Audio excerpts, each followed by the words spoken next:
जानिए दिव्या भारती की आखिरी रात का वो काला सच जो 32 साल बाद भी बना हुआ है गहरा राज।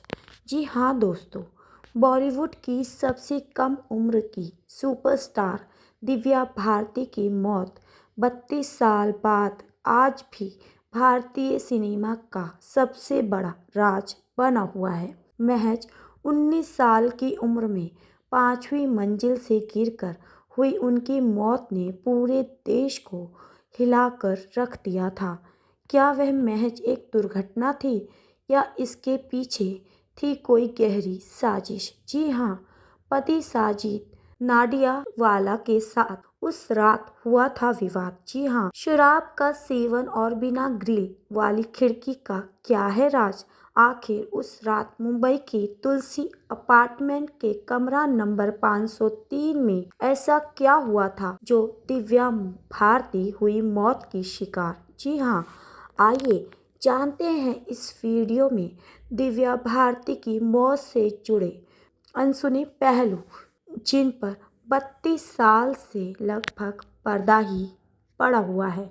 जी हाँ, मुंबई बम धमाके के बाद बॉलीवुड अनाथ हो गया था।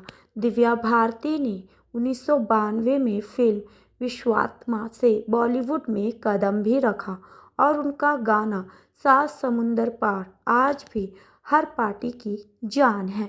इसके बाद शोला और शबनम, दीवाना और दिल आशना है जैसी फिल्मों ने उन्हें सुपरस्टार बना दिया। उन्होंने एक ही साल में 12 से अधिक फिल्में साइन भी की थी, जो आज भी एक रिकॉर्ड है। लेकिन सफलता के इसी शिखर पर उनकी मौत की खबर भी आ गई। मुंबई के वर्सोवा स्थित तुलसी अपार्टमेंट की 5वीं मंजिल से गिरकर दिव्या भारती की जान चली गई थी। जी हाँ, दिव्या भारती ने निर्माता साजिद नाडियाडवाला से गुपचुप तरीके से शादी रचाई थी और इस्लाम कबूल कर अपना नाम सना रख लिया था। आपको बता दें, मौत वाली रात दिव्या काफ़ी तनाव में थी। कहा यह भी जाता है कि उस रात साजिद और दिव्या के बीच किसी बात को लेकर तीखी बहस भी हुई थी। विवाद की वजह साजिद के परिवार द्वारा इस शादी को स्वीकार ना करना था और दिव्या का अपने करियर और निजी जिंदगी के बीच संतुलन ना बना पाना ही बताया जाता है। जी हाँ, हालांकि साजिद ने हमेशा इन बातों को नकारा है, लेकिन चश्मदीदों का कहना तो यही है कि उस रात माहौल सामान्य नहीं था। जी हाँ, 5 अप्रैल की रात दिव्या के घर पर मशहूर डिज़ाइनर नीता लुल्ला और उनके पति मौजूद थे। दिव्या शराब पी रही थी और सोफे पर बैठकर बात कर रही थी। इसी बीच वह उठकर खिड़की की तरफ चली गई। उस अपार्टमेंट की खिड़कियों पर ग्रिल नहीं लगी हुई थी। बताया ये भी जाता है कि दिव्या खिड़की की चौखट पर बैठने की कोशिश कर रही थी। तभी उनका संतुलन बिगड़ गया और वह सीधे नीचे पार्किंग एरिया में जा गिरी। अस्पताल ले जाते समय ही दिव्या भारती की मौत हो गई।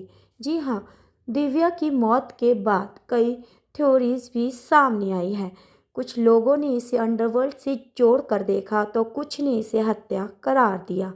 आरोप साजिद नाडियाडवाला पर भी लगे, लेकिन कोई सबूत नहीं मिला। पुलिस जांच में सामने आया कि दिव्या के खून में शराब की मात्रा काफ़ी अधिक थी। नशे की हालत में संतुलन बिगड़ने से यह एक दुर्घटना थी। 1998 में मुंबई पुलिस ने साक्ष्यों के अभाव में इस केस की फाइल को हमेशा के लिए बंद कर दिया।